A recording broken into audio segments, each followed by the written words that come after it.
What is going on, YouTube Nation? This is Darth Dividend. If you guys are new to my YouTube channel, make sure you subscribe and hit the notification bell so you don't miss future videos.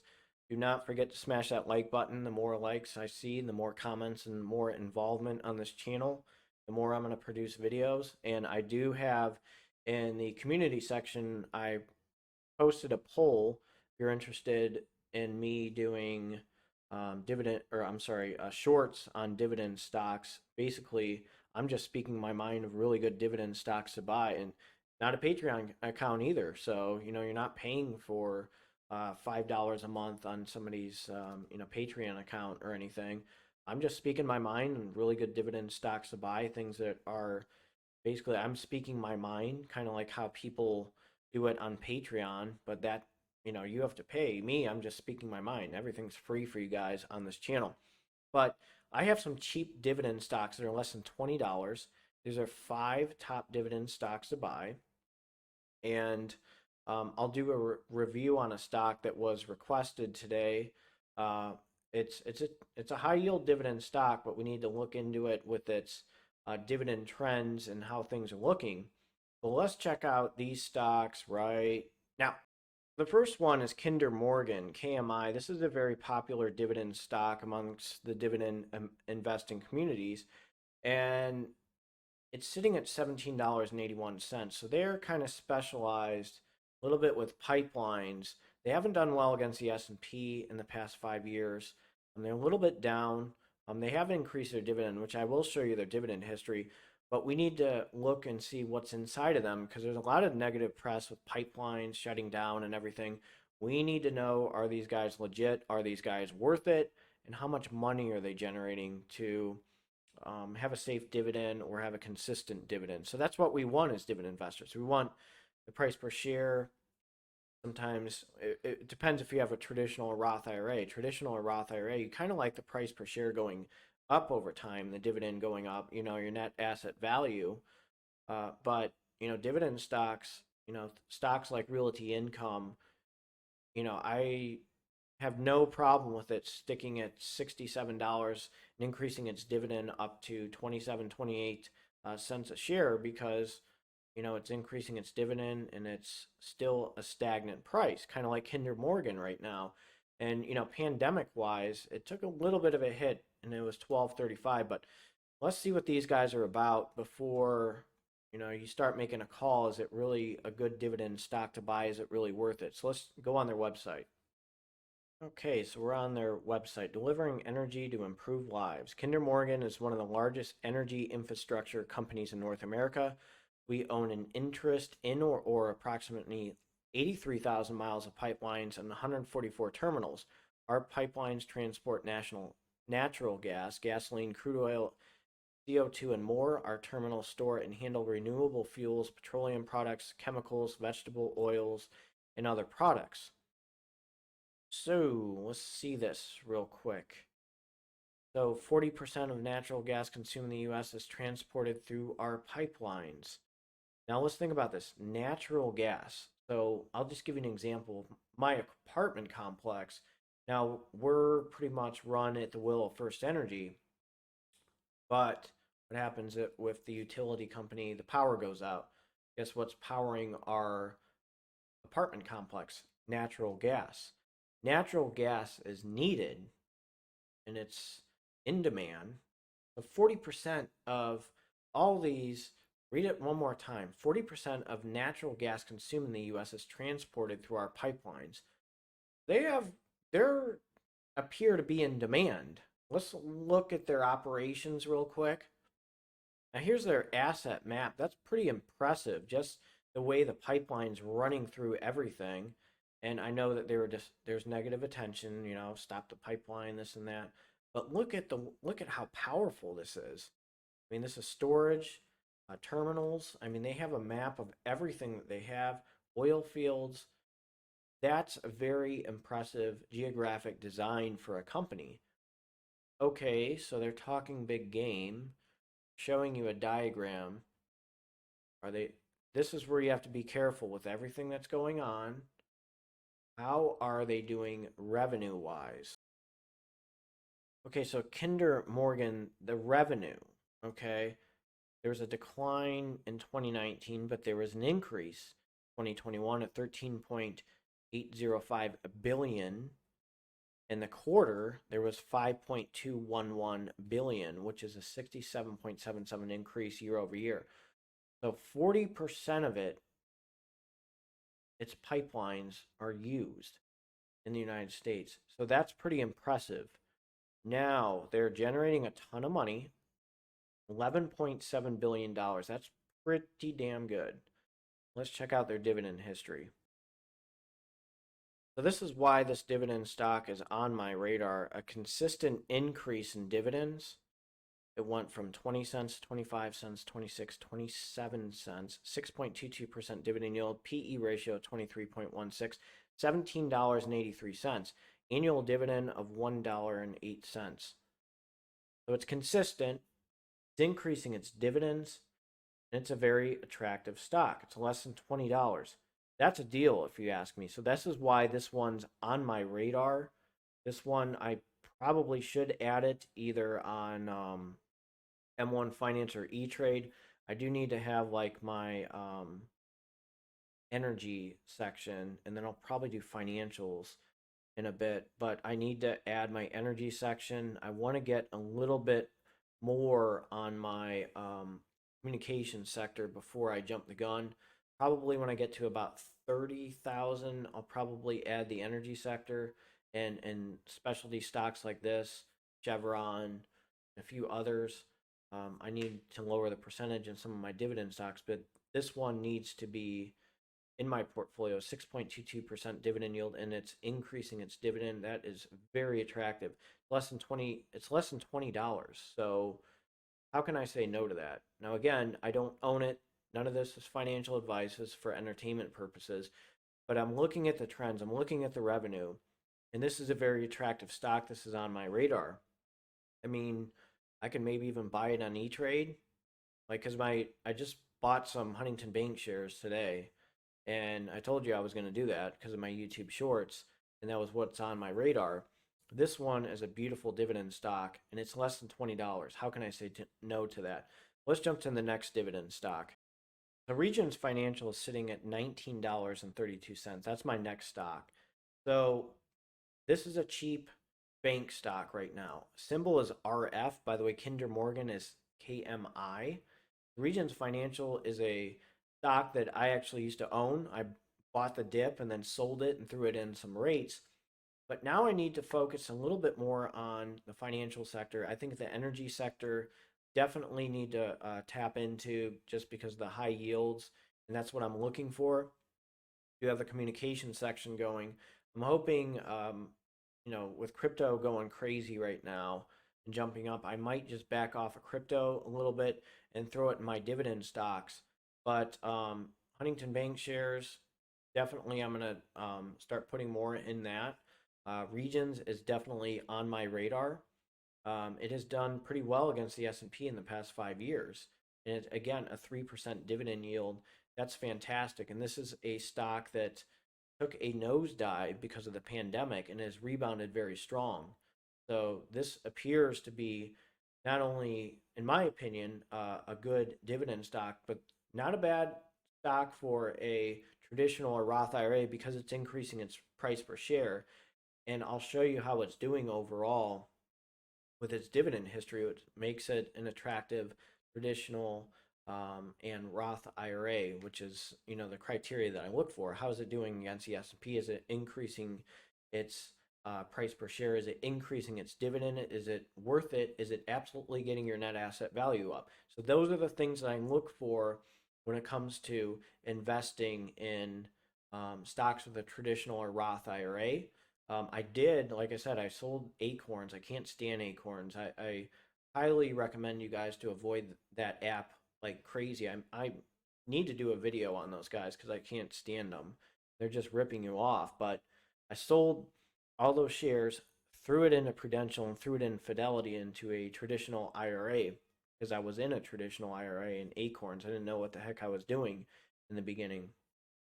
But let's look at Regions Financial, how they're doing financially. So, like I said before, with banks, you have to be absolutely terrible You have to be a joke pretty much to do something really bad to really screw you up financially as a company and file for bankruptcy. Because, like I said before, you own a credit card. Anytime you swipe a credit card, they generate a profit from that anywhere you go. And they're passing out housing loans and car loans like crazy. People are buying used cars way past the Kelly Blue Book value, which is ridiculous. And people are getting outbid by like 50 to $100,000 on houses, and people just want to have a house, and I think that's crazy. And that's why I'm in an apartment, and I'm pretty frugal right now, being in graduate school for nurse practitioner school.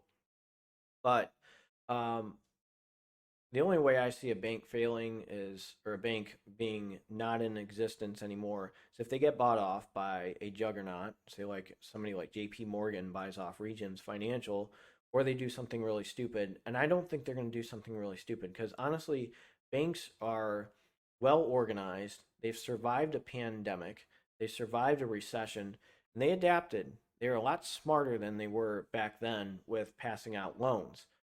So that's one thing. And remember, if you have your student loans from a bank, you're stuck with them. You can't file for bankruptcy. So these people that are risk management and work for the banks, they know what they're doing. I mean, they're paid big bucks. These guys are generating a profit. Okay, I know it's an increase, but of course there's a little bit of a decline because of the pandemic. I'm not too worried. I mean, my gosh, a $6 billion business. I mean, gee, I mean, that's something that sounds so terrible. 0.67 decline. I'm not worried at all. And I'm going to show you their dividend history. So this is what's amazing with Regions Financial. So 6, 7, 9, 15. It's almost like, now you can argue the pandemic card, but just about every year it increases its dividend. And it's a 3.25% dividend yield, PE ratio of 7.7, annual dividend of 62 cents, $19.33. It's less than $20. That is a deal. And this is why that one's on my radar. When I buy bank stocks, I want to get a 3 to 6% dividend yield. And that's right where I'm looking at. That's very attractive to me. Take it to the bank, as I always say. Let's jump to the next dividend stock. And that next stock is KeyCorp, which I own. Key is a symbol, KEY. It is sitting at $19.33. This is a stock that has beaten the S&P for a few years.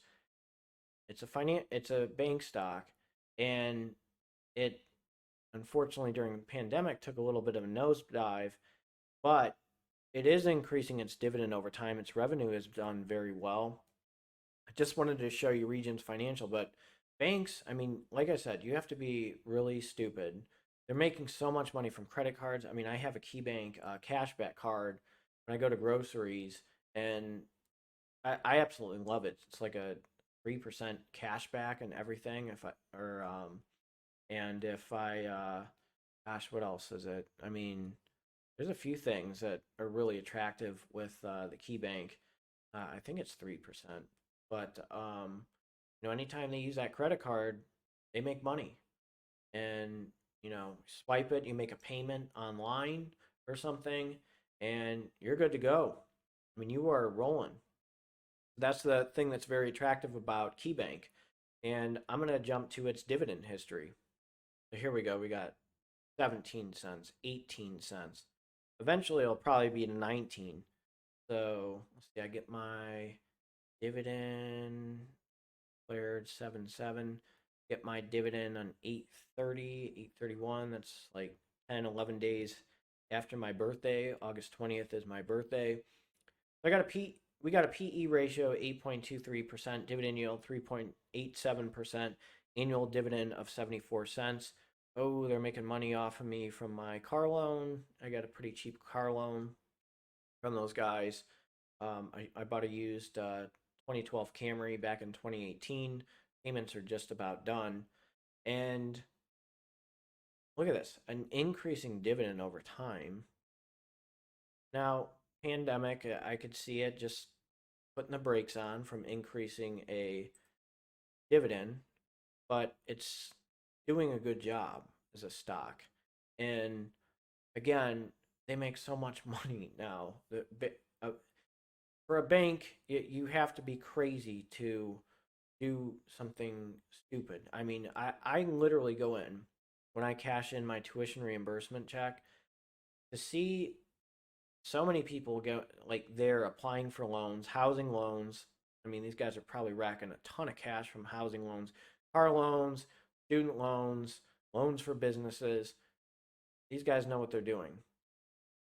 So, and I think they're gonna get my percentage down a little bit with my car loan, which is nice. So let's jump to the next dividend stock. That next stock is Brookfield Property Partners unit. So it's sitting at $18.64. This is a real estate investment trust. I do own a few things at Brookfield. I do like their portfolio as a company, and they're less than $20. They have a pretty nice dividend yield, and they're a very attractive dividend stock to buy. Let me show you what their portfolio is, because you really need to know what you're getting yourself into with a real estate investment trust. I always tell you guys, when you look at rates, go on their website, look at their portfolio, understand why they're in demand, or understand why it would be a good real estate investment trust to buy. You need to be careful with rates, especially mortgage-backed rates like AGNC or NLY. They're not really good, but this is a real estate investment trust, so we need to see what they're about. So Brookfield Properties Partners is a diversified global real estate company that owns, operates, and develops one of the largest portfolios of office, retail, multifamily, industrial, hospitality, triple net lease, student housing, and manufacturing housing assets. Its investment objective is to generate attractive long-term returns on equity of 12 to 15% based on stable cash flows, asset appreciation, and annual distribution growth with in line with earnings growth.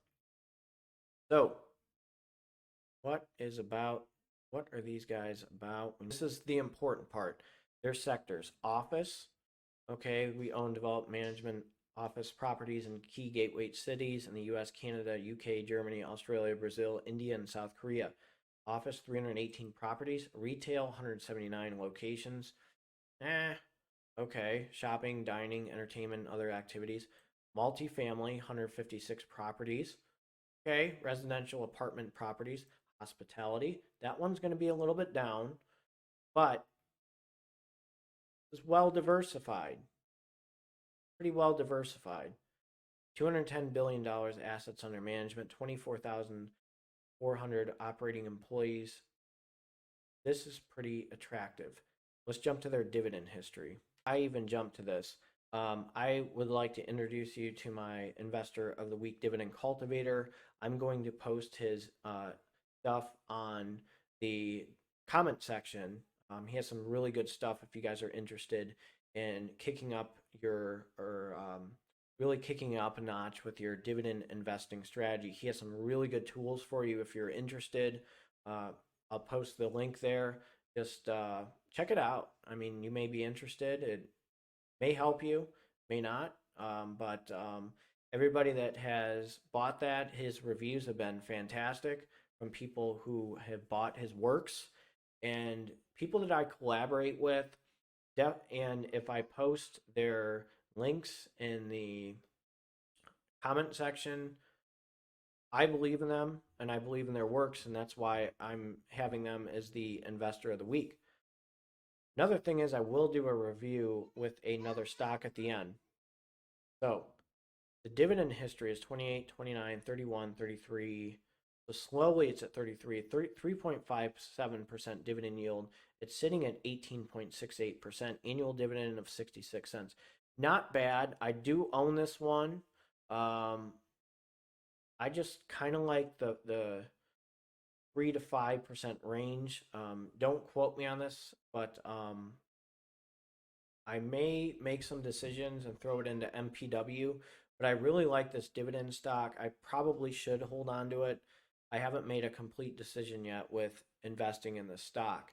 But I'm going to buy more shares. I really need to evaluate my rate strategy with my M1 Finance, because I do have a lot of rates and I like 4 or 5%, but this one has been consistent. They have a lot of properties, and chances are I'm probably going to hold on to it in the long run because there's a dividend distribution date different from MPW, and I just like it, and it's less than $20. So I was very wishy-washy on it, but I'm thinking in the long run I'll probably hold on to it, reinvest the dividends, and less than $20. So I'd be crazy not to capitalize on this right now. Let's go to the next dividend stock.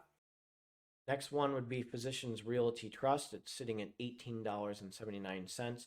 This is a medical rate. The one I really like ones in the medical field. It has a 4.91% dividend yield, and it's sitting at $18.79. So, what is so good about this one? Why do I have this in my M1 Finance portfolio? I'll show you real quick.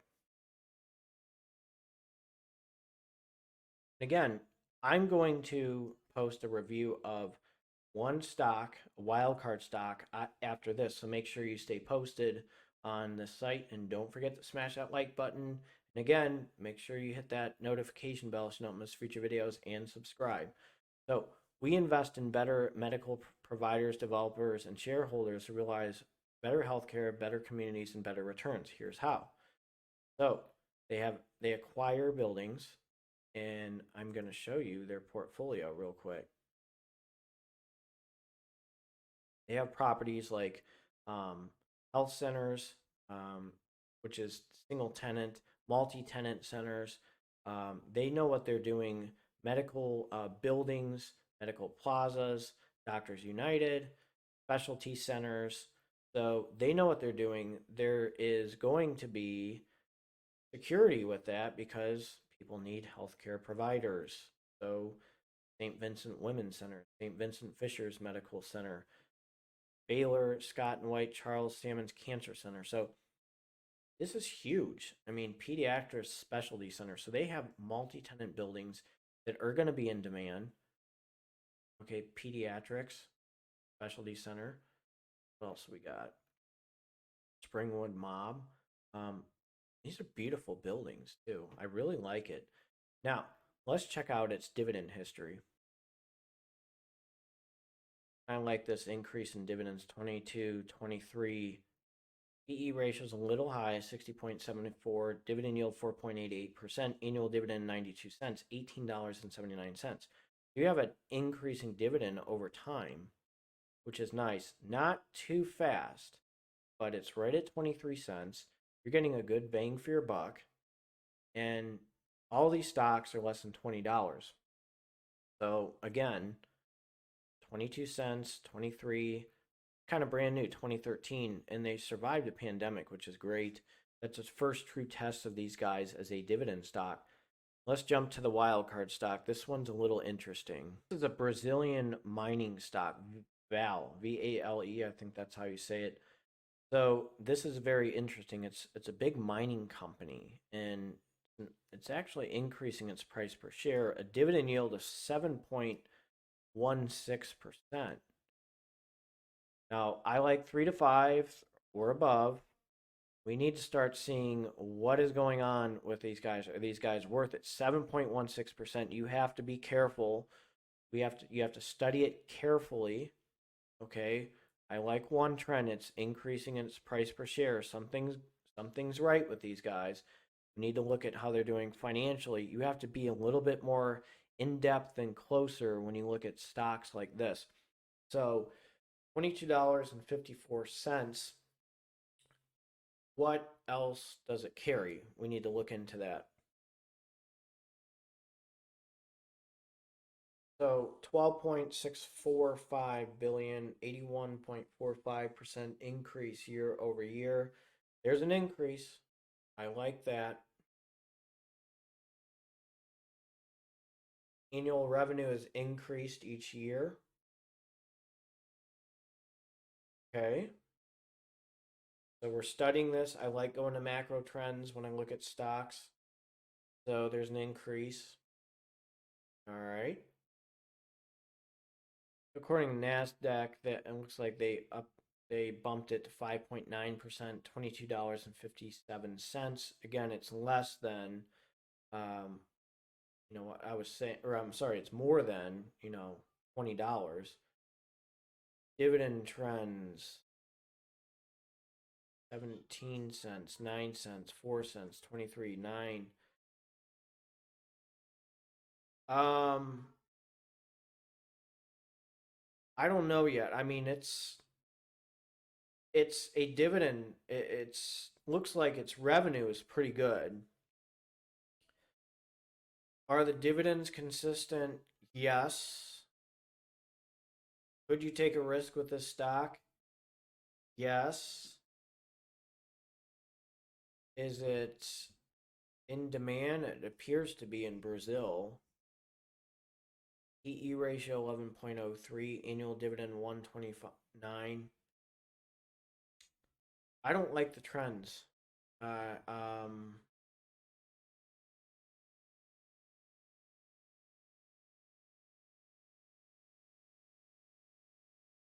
don't like the trends. I did post a video on. Looks like it's. I don't know. I mean, you may like it. Me, semi-annual. I mean, it is increasing price per share. I think it's a. I mean, it's a semi-annual dividend. If you put a lot of money in, you could get a decent return. I just probably not for me. It's just I'm gonna say no. And I like the quarterly dividend stocks. It's very rare for me to like semi-annual dividend stocks. Disney is an exception. I just like the quarterly dividend ones. Again, oof. I mean, AstraZeneca is a semi-annual one. Diego's one of them that I would consider. Um, this one, I mean, it's not going to hurt if you invest in it, but I kind of like, I don't know. I'm not feeling it. I think, the attractiveness with its increasing price per share and its revenue going up, not bad.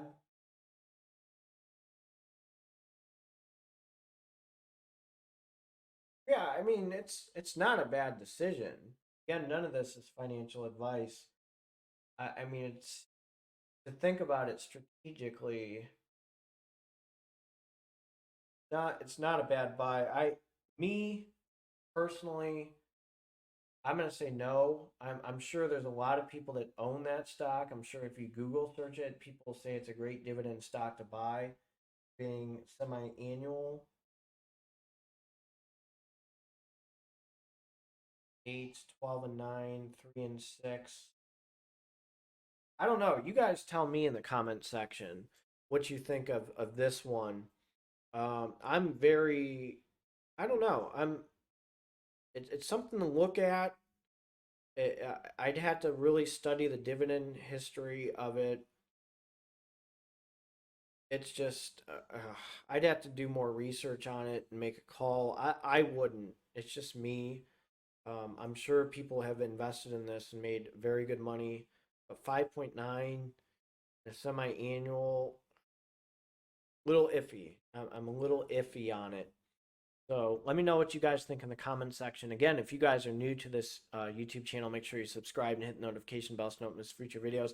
Dividend cultivator stuff, information, and his works are going to be in the comment section. I've seen very good reviews on it, and him and I are good buddies. So that's why, man, he's a sharp dude. Let me tell you that. So check it out if you're interested.